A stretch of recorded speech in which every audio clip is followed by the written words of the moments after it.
Bonjour, moi c'est Émilie Brigand. Moi, c'est Adeline Gaden. On est toutes les deux journalistes, passionnées entre autres par la psychologie et par la méditation. Et les podcasts. Et les podcasts. Et notre rencontre avec David Sorin, d'abord en tant qu'homme, puis en tant qu'enseignant en méditation, nous a interrogés, scotchés. Le mec est tellement serein, sympa, drôle, humble, ancré. T'es à côté de lui, t'es apaisé, t'as l'impression qu'il te donne de la lumière. T'as l'impression que t'es assise devant la mer. Alors il fallait qu'on le fasse parler pour percer son mystère. Or, on a découvert qu'il partait de très loin. Il était loin d'avoir les meilleures cartes en main. Abandonné par sa mère, puis adopté, mais confronté à la violence dans son nouveau foyer, on s'est dit que ce parcours semé d'embûches et qui pourtant l'a conduit à une si grande sérénité, méritait d'être raconté. Alors aujourd'hui, on est tous les trois fiers de vous proposer Juste assis devant la mer. Dans chaque podcast, Un bout d'histoire, plus un enseignement sur la psychologie bouddhiste et une pratique de méditation guidée. Je souhaite que ça soit inspirant pour vous. c'est si bien dit.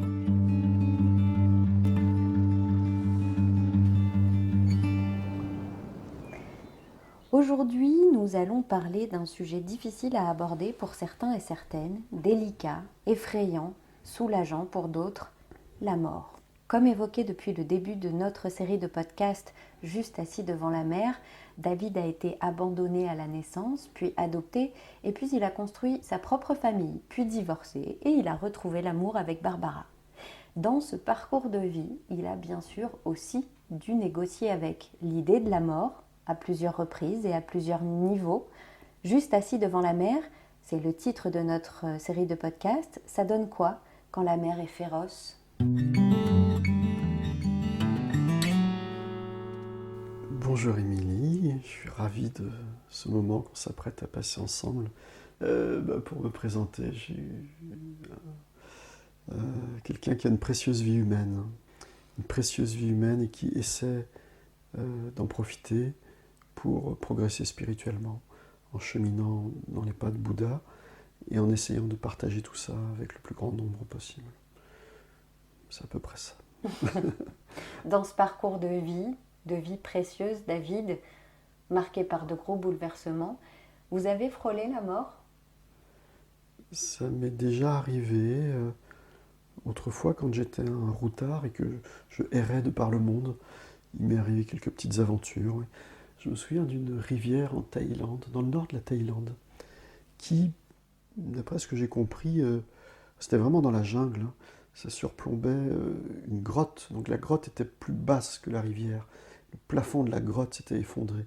Donc une partie de la rivière s'engouffrait dans la grotte, dans un tourbillon de plusieurs mètres de diamètre. Là.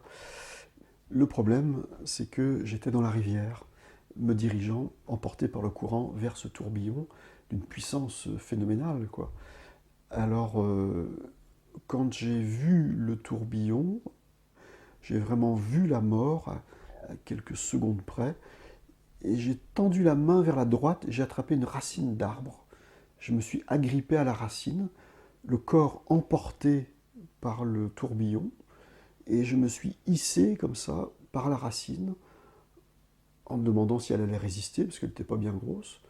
Et puis j'ai agrippé des poignées d'herbes, des poignées de racines et de branchages, et je me suis hissé comme ça sur la berge. Donc là, oui, la mort était très très proche. Il se passe quoi dans le corps et dans la tête à ce moment-là ? Je crois que c'est juste l'envie de survivre. Il me semble qu'il n'y a pas vraiment de peur, ou c'est l'envie de survivre. Je pense que tout l'être se focalise sur le... Se mobilise, ouais, pour survivre, quoi. Voilà, un exemple d'aventure. Est-ce qu'après, vous disiez que la vie était d'autant plus précieuse qu'on pouvait la perdre très facilement, très rapidement ? Est-ce que ça vous a attaché ? Je sais que vous n'aimez pas ce mot, mais je fais exprès de l'employer. Attaché encore plus à la vie ?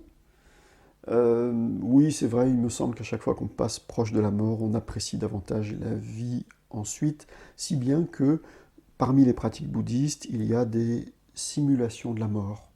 On simule notre propre mort en méditation. Ça peut se faire assis ou allongé, seul ou en groupe. Et simulant ainsi notre propre mort, on se familiarise avec le processus de la mort physique et avec l'esprit qui continue son chemin après la mort du corps. Et puis, de cette manière, ça nous permet aussi de mieux apprécier ce qu'on appelle notre précieuse vie humaine, parce que notre vie humaine est fabuleusement précieuse, puisqu'on est doté de beaucoup de qualités, de liberté, de potentialités, de facultés d'apprentissage et de développement spirituel.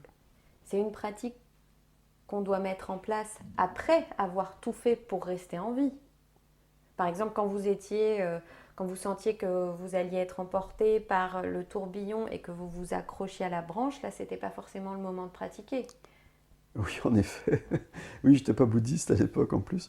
Mais vous auriez été bouddhiste, vous vous seriez quand même accroché à cette branche? Oh, oui, Ou bien vous sûr. seriez laissé aller en faisant votre petite pratique? Non, parce que, encore une fois, la vie humaine est fabuleusement précieuse, elle est rarissime, on a vraiment besoin de l'apprécier, d'en profiter, d'utiliser ce trésor pour libérer l'esprit, pour Donc de faire tout déconditionner pour l'esprit. rester en vie quand même. Oui, il faut vraiment faire confiance en notre instinct de survie. Il sera là, c'est c'est sûr, il n'y a pas de problème avec ça. Simplement, au moment de la mort, qu'est-ce qu'on va en faire?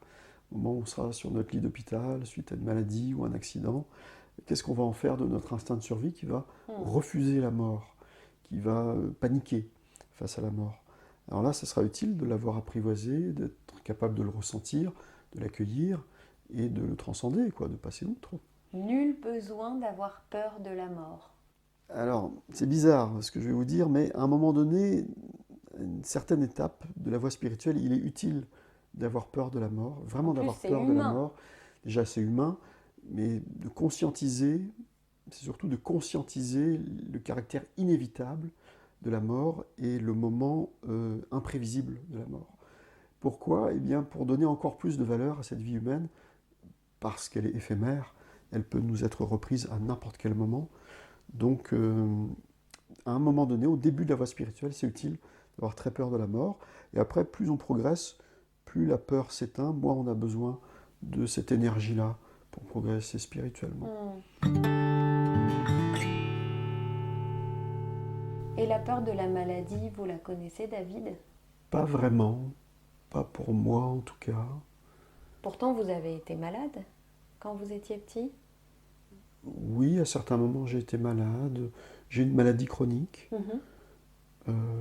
qui se réveille de temps en temps avec des douleurs assez importantes et que je gère avec mes pratiques spirituelles. Elle est même bienvenue.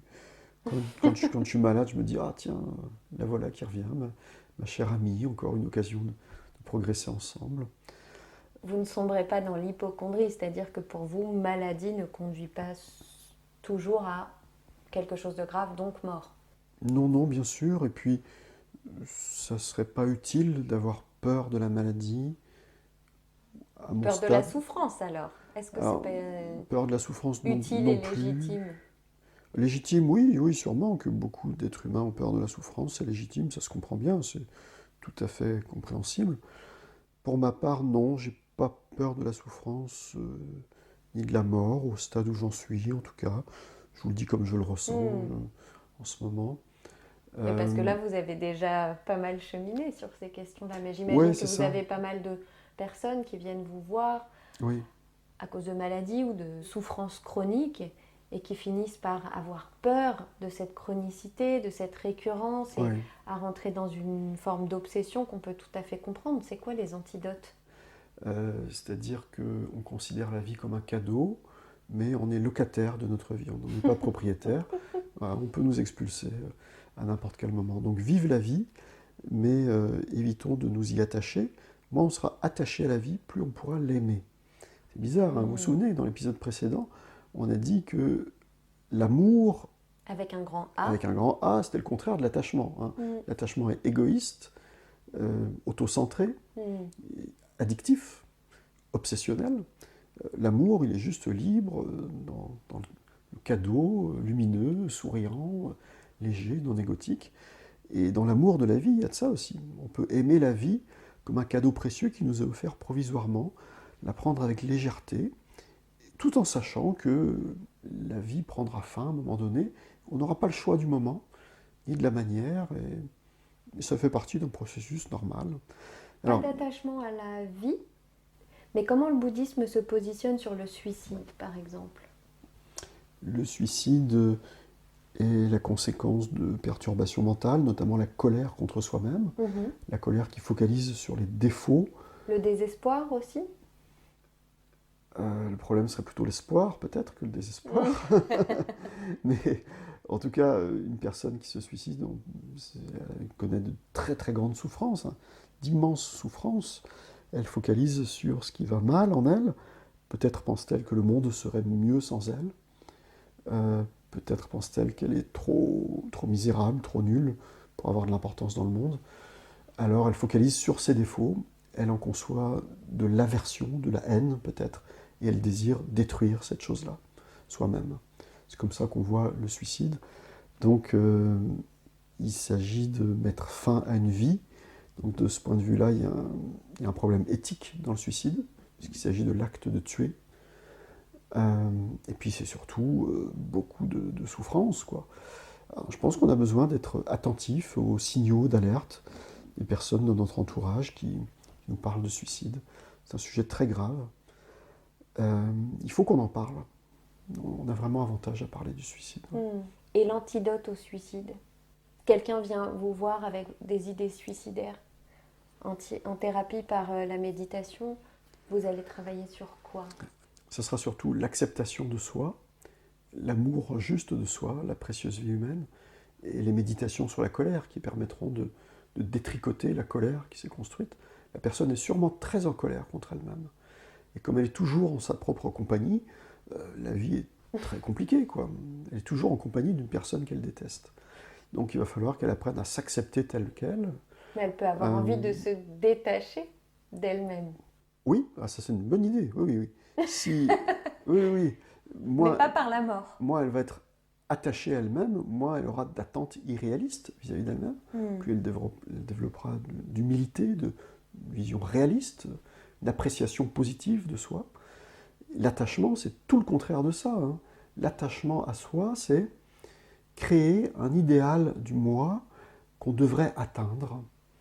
On crée un moi parfait, un moi qui serait un bon père, un bon employé, un bon ami, un être humain formidable qu'on ne parvient jamais à atteindre, puisque personne n'est parfait, et on en conçoit de l'aversion pour le pauvre être misérable que nous sommes. Dans l'acceptation de soi, il y aurait plutôt je vais m'accepter tel que je suis, là où j'en suis aujourd'hui, et je vais partir de là. Et c'est déjà pas mal. Je vais apprendre à aimer cet être modeste, humble, là où il en est. Et plutôt que de me critiquer moi-même, je vais générer l'envie de progresser. Je vais devenir un cheminot de la vie, et je vais essayer de suivre le fil de mes aspirations pour tirer vers le haut. Vous comprenez que certaines personnes n'aient plus forcément le courage de ça? Oui, c'est vrai que la paresse, c'est un des obstacles Vous y au allez développement fort, la spirituel. paresse. Ah bah oui, c'est vrai que... Il peut y avoir de l'épuisement, tout simplement. Oui, alors, c'est vrai que j'utilise ici le mot paresse dans un sens particulier, mais disons que la paresse, c'est un obstacle sur la voie spirituelle, c'est un manque de courage, finalement. Peut-être parce qu'on a épuisé nos ressources, parfois nos ressources physiques. C'est possible qu'on n'ait plus de force physiquement pour aller de l'avant. Mais parfois aussi parce qu'on n'a pas perçu en amont le caractère extraordinairement précieux de notre vie humaine et parce qu'on n'a pas construit notre vie sur la base d'un cheminement spirituel. Alors, c'est vrai que ça peut paraître un peu rude quand je parle de paresse, mais on parle ici Face à du l'épuisement, manque d'énergie. Face à l'épuisement, vous conseilleriez quoi à quelqu'un Oui, chacun est libre de son choix. Si certains veulent avoir recours à l'euthanasie, je pense que c'est à ça que vous faites référence. Aussi, ouais. Chacun est libre, hein, chacun fait à sa guise. Dans la loi du karma, ça donne pas des super bons points, le suicide et l'euthanasie? C'est possible, mais en même temps c'est mystérieux. Quelle était l'intention? Est-ce que l'intention était vertueuse ou pas? C'est ça qui compte. C'est surtout l'intention qui détermine la nature du karma, c'est-à-dire la nature des résultats. D'accord. En termes intérieurs, hein, en termes de résultats On rappelle peut-être dans ce que l'esprit. c'est que le karma, rapidement. Oui, c'est la loi des causes et des effets, donc la loi de causalité appliquée à l'esprit. C'est-à-dire qu'une cause, comme une intention, c'est une impulsion psychique qui détermine la nature d'une action qui va s'en suivre. Donc j'ai l'intention de poser telle action, et le résultat de cette action sera coloré par l'intention d'origine. Voilà, Donc, on parle par d'action exemple, mentale, d'action psychique. Si on se donne la mort comme un sacrifice pour sauver quelqu'un, ça n'a pas le même résultat karmique Oui. que si on le fait par épuisement ou fainéantise, comme vous le disiez tout à l'heure, Ou par colère. paresse. Oui, effectivement, se suicider par colère, on peut imaginer, selon les lois du karma telles qu'on les connaît, que ça aurait un résultat très négatif. Ouais. Un seul être vous manque et tout est dépeuplé, ça vous dit quelque chose? Attachement. C'est d'Alphonse de Lamartine dans le poème L'isolement. Il y parle de son amant, mais on transpose souvent cette citation à la mort. Vous avez frôlé la mort, vous nous l'avez raconté, mais est-ce que vous l'avez côtoyé aussi par le décès d'une ou de plusieurs personnes chères? Oui, je me souviens du décès de ma grand-mère. Figurez-vous que c'est elle qui m'a appris à compter mes respirations. Un petit Bouddha m'a mis alors. Oui, un petit Bouddha m'a mis, ouais. Alors, parce qu'elle mettait des gouttes dans ses yeux qu'elle devait garder pendant 3 minutes, les yeux fermés. Mais alors elle me disait, si j'ai les yeux fermés, je ne peux pas voir mon horloge. Alors je compte mes respirations, comme ça je sais combien correspondent 3 minutes. Elle me faisait faire ça avec elle, et puis elle me disait, t'as vu comment on devient tranquille après? Effectivement, en comptant nos respirations, on devient tranquille. Étonnant, non? Elle a planté une bonne graine. Mais oui, mais oui. Alors, il y a eu le décès de cette grand-mère. Je n'avais pas la spiritualité bouddhiste à l'époque. Ça a été très douloureux. Je me souviens m'être isolé dans le cimetière pendant les funérailles. Je ne savais pas du tout comment gérer cette douleur-là. J'avais beaucoup de regrets, d'amertume. Je regrettais de ne pas lui avoir assez dit que je l'aimais. C'était vraiment quelque chose de très, très bouleversant. Très douloureux pour moi, en fait, ce deuil-là.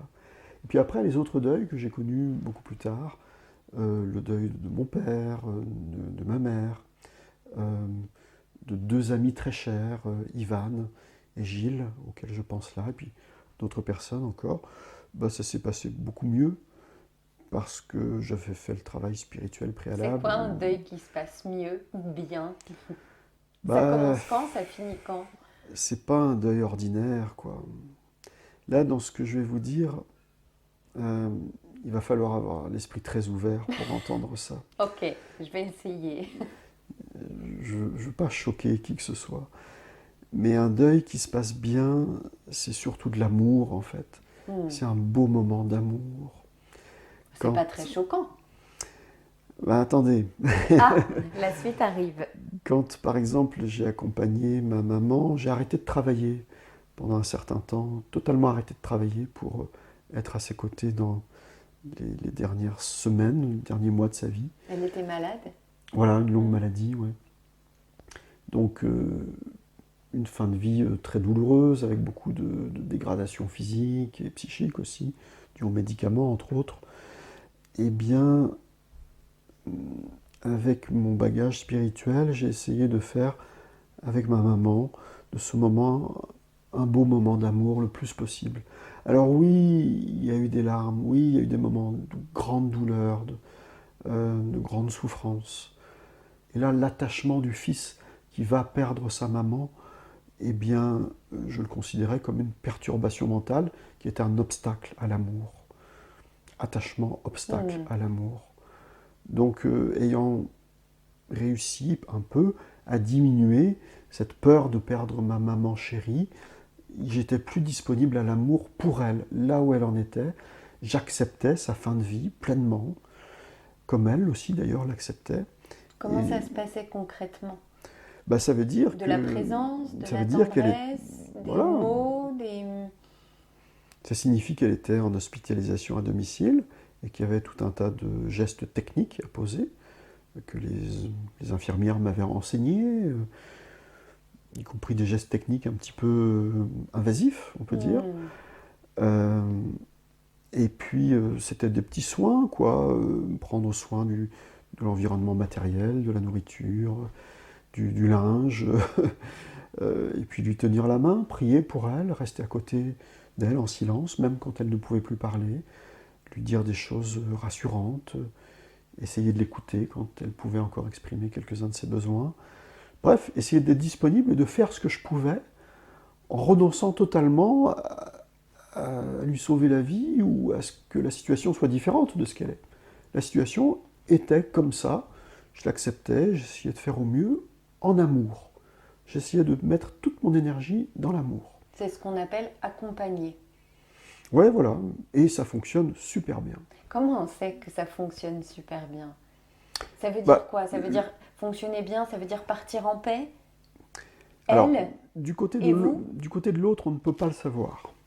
Il faut renoncer à l'idée qu'on peut rendre l'autre heureux ou offrir à l'autre une belle fin de vie. On ne peut pas. C'est sa responsabilité, c'est son karma, c'est son esprit. Même si c'est notre mère ou notre enfant, on n'a pas la responsabilité de l'esprit de l'autre. Par contre, de mon côté, je me sentais bien, disponible, serviable. Je faisais de mon mieux concrètement, techniquement à ses côtés. Et j'étais bien avec ça. S'il y a du bien-être, ça signifie qu'il y a de l'amour.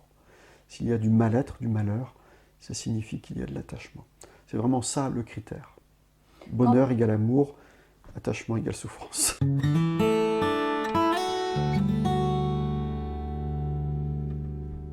Si on ne peut pas se permettre, par exemple, d'arrêter de travailler, ou si tout simplement la vie a fait qu'on n'était pas là quand la personne qu'on aime est morte, donc on n'a pas pu l'accompagner, comment on peut l'accompagner a posteriori, de manière à ce que ce soit le moins difficile possible pour tout le monde? Alors la prière. Et si on n'y connaît rien en prière et qu'on n'y croit pas, comment on ça fait? serait une bonne idée d'apprendre. Alors si on n'a pas... La prière, ce sont des souhaits finalement. Oui, on peut dire ça comme ça, une façon positive, Plus de laïque, se relier à l'autre. peut-être de le dire, ce serait... On peut prier de façon laïque, on peut méditer. Il y a des méditations de pleine conscience sur l'amour, au cours desquelles on offre des flots d'amour à une personne. Ce serait une très très bonne idée de faire ça pour un cher défunt, de souhaiter que tout se passe bien pour l'autre, même si on ne sait pas ce qui se passe après la mort, au moins on souhaite que tout se passe bien. Ça ne peut pas faire de mal. Voilà. Donc des souhaits positifs, offrir à l'autre de l'énergie positive, l'autoriser à partir, éviter d'avoir un attachement qui s'accroche à l'autre, qui essaie de le retenir. Faire le deuil, Ça serait c'est chouette, ça, c'est autoriser l'autre à partir Déjà, c'est l'autoriser à partir. et s'autoriser soi à continuer de vivre. Il y a ces éléments-là. Et il y a aussi renoncer à ce que la situation ait pu être différente. Donc il y a une notion d'acceptation. Cette acceptation va permettre facilement, enfin, si on l'accepte assez rapidement, ça va permettre de passer de la présence d'un corps physique, là, d'une chère présence auprès de nous, qui nous procurait des sensations agréables à nous. Faut pas nier ça, qu'il y avait quelque chose d'égoïste dans cette relation aussi. C'est-à-dire, cette personne me procurait des sensations agréables, et aujourd'hui, je suis privé de cette source de sensations agréables. Plus on a une vie spirituelle, plus on a de sources intérieures de bonheur qui nous libèrent de ce lien d'attachement à l'autre. C'est-à-dire que l'autre n'est plus une condition sine qua non de notre bonheur. Et puis à un moment donné, si on a une pratique spirituelle de cadeau d'amour pour l'autre, si on privilégie l'amour, si on met toute notre énergie psychique dans l'amour pour l'autre, l'autre devient comme un trésor en nous. On a la joie de l'avoir connu. On se réjouit de l'avoir connu pendant tant d'années. On sent comme un privilège d'avoir connu cette personne et de l'avoir encore en nous comme un trésor précieux. Et c'est vrai que ma grand-mère restera toujours ma grand-mère. Ma mère restera toujours ma mère, quoi qu'il arrive jusqu'à mon dernier jour. Pareil pour mon père. Donc j'ai ces trois personnes avec d'autres encore, comme des trésors précieux en mon cœur, et je m'en réjouis. Et c'est génial, et c'est magnifique. On pourrait dire que le deuil est fini quand on se souvient de la personne avec le sourire, en étant réjoui de l'avoir connue, et en se sentant toujours en lien avec elle, mais de façon positive. Il me semble que ça ressemblerait à ça, un deuil terminé. Ça ne veut pas dire, pour toutes les personnes qui nous écoutent, qu'on n'a pas le droit d'éprouver, de ressentir des Bien choses, sûr. de la tristesse, de la colère, des regrets. Effectivement, ce n'est pas bon pour nous, ce n'est pas bon pour la personne qui s'en va, ça l'empêche de partir. Mais c'est très humain et souvent on entend dire « autorise-toi à ressentir tout ça ». Comment vous vous positionnez par rapport à cette autorisation à ressentir et en même temps ce but qui est finalement pour avoir fait son deuil de ressentir moins tout ça? La finalité du deuil, on peut l'avoir en ligne de mire, mais on ne peut pas précipiter les choses. Donc oui à l'acceptation de là où on en est, oui à l'acceptation du deuil. Oui ne pas réprimer. Voilà, il ne faut surtout pas réprimer. Ouais. On accueille les émotions. L'accueil de l'émotion, c'est vraiment quelque chose de primordial. On leur souhaite la bienvenue, on les observe en nous, on les ressent en nous,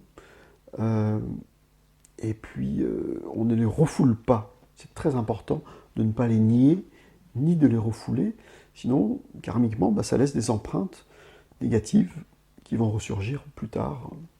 Il ne faut pas garder en nous des mauvaises graines, des mauvaises empreintes karmiques. Donc vaut mieux les traiter au fur et à mesure. Exprimer les émotions, vaut mieux le faire en conscience, de manière à ce que petit à petit, elles diminuent. Ouais, c'est ça, ouais. Elles aient moins de place. Oui, c'est ça. C'est toujours ça la difficulté finalement dans l'enseignement bouddhiste. J'ai l'impression qu'on recherche toujours un équilibre. Accepter et en même temps ne pas renoncer.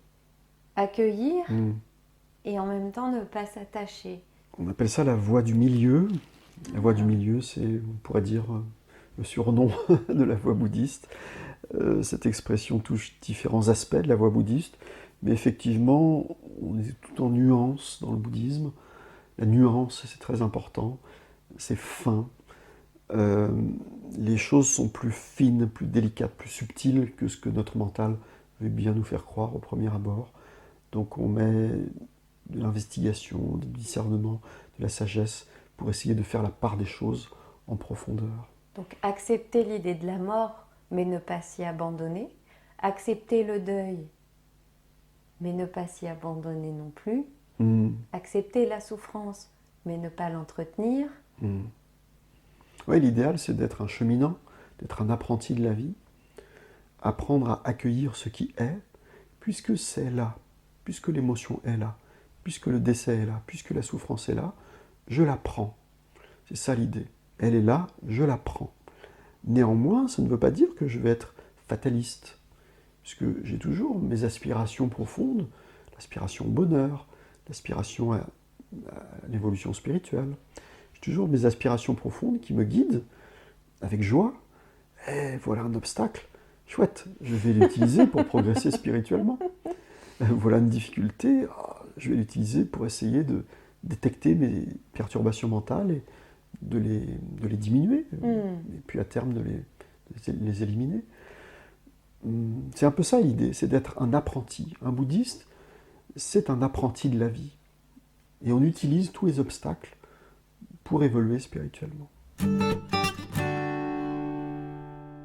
Chez les bouddhistes, on dit qu'on vit sur Terre dans le samsara, c'est-à-dire dans un état d'esprit impur, si j'ai bien compris, perturbé, bouleversé.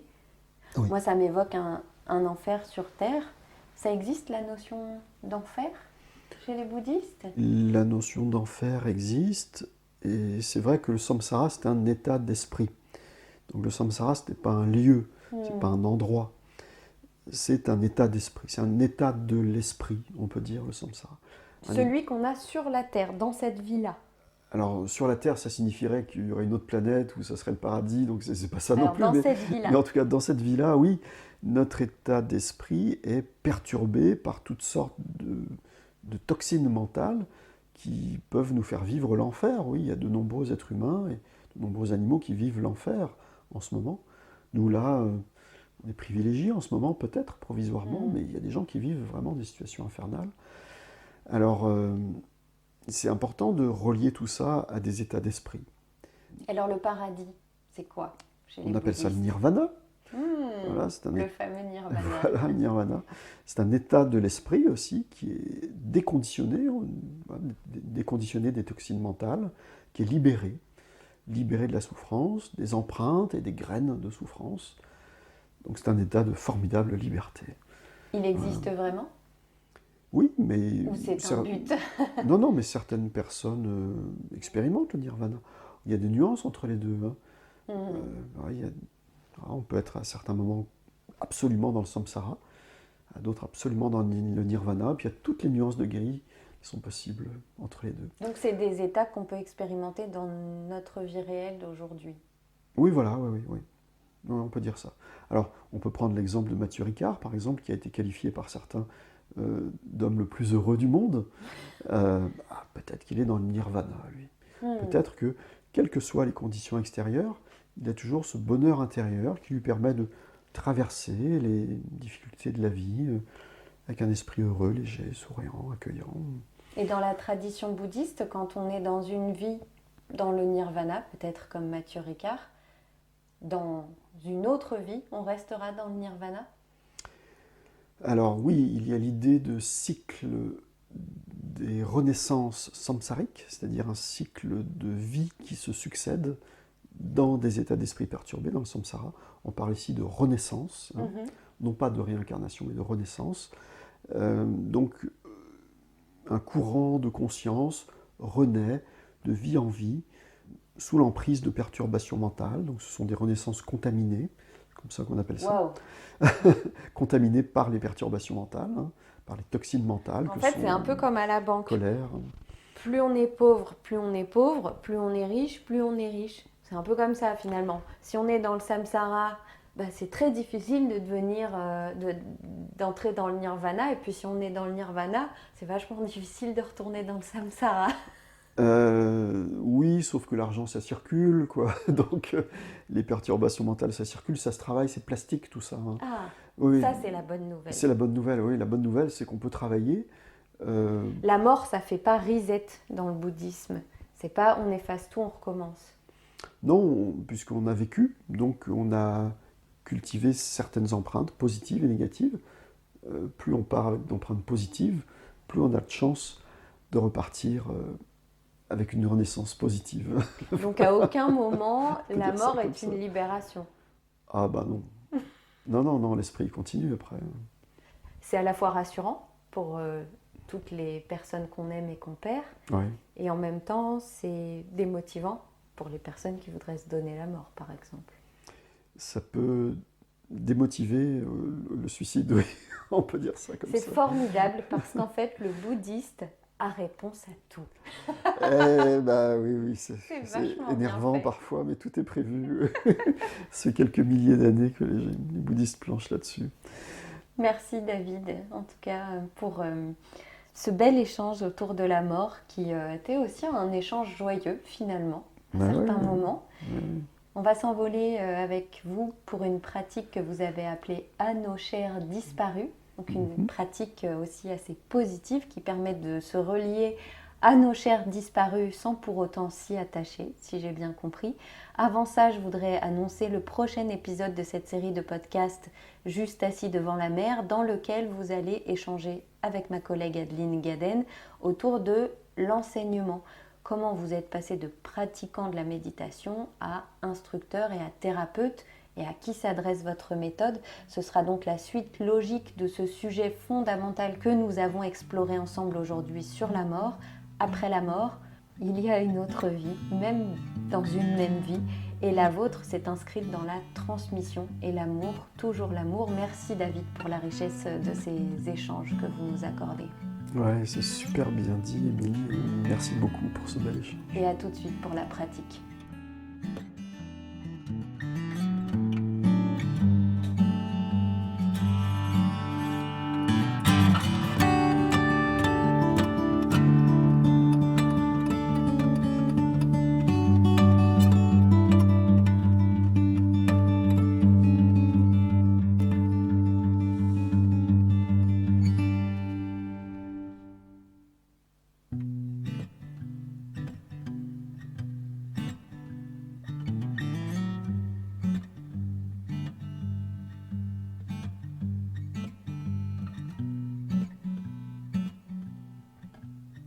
cette méditation offerte à nos chers disparus. Nous pouvons nous installer dans une posture confortable, le dos bien droit, les pieds à plat sur le sol et les mains simplement déposées sur les cuisses.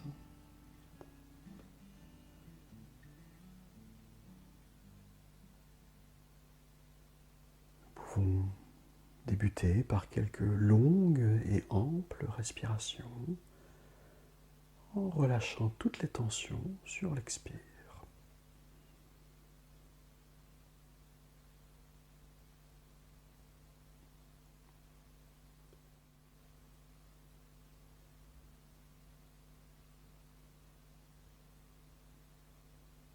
Puis nous pouvons ressentir la posture de notre corps.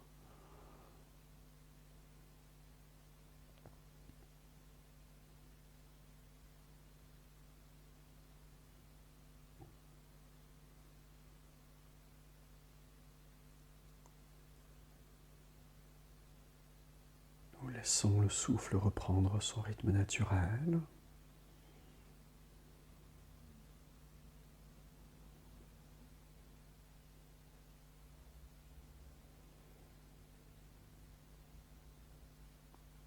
Dans notre poitrine, nous pouvons apprécier comme un cadeau rare et précieux la respiration qui nous nourrit en oxygène à chaque instant.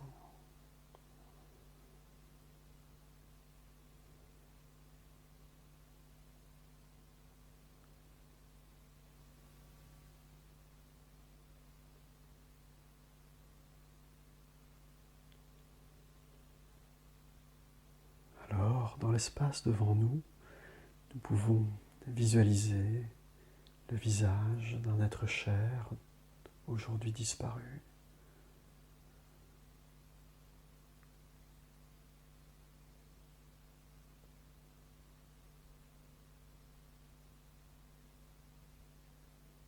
Nous pouvons ressentir notre amour pour cette personne.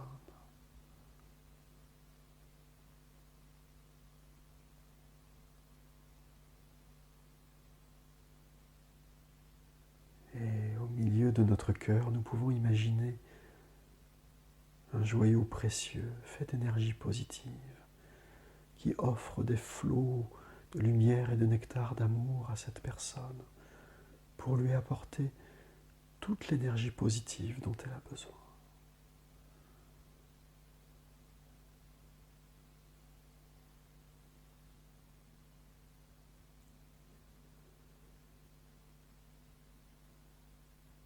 Nous pouvons alors étendre ce cadeau d'amour lumineux, souriant, positif, à d'autres personnes que nous avons connues et qui sont aujourd'hui décédées. On leur offre cette lumière d'amour.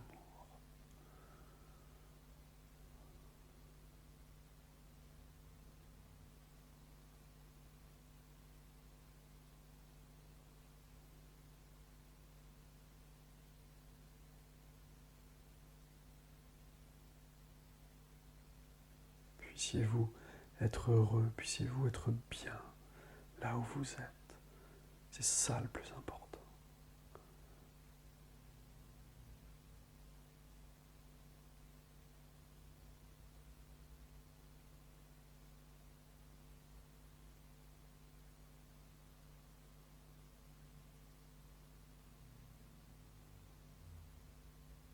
Et pour terminer, nous pouvons même étendre ce cadeau de lumière, d'amour à tous les êtres décédés partout dans le monde.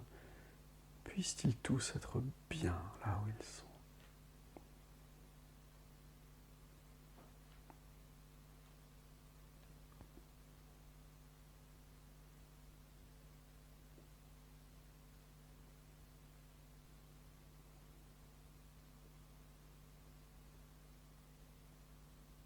Et tout doucement, nous pouvons à notre rythme sortir de la méditation.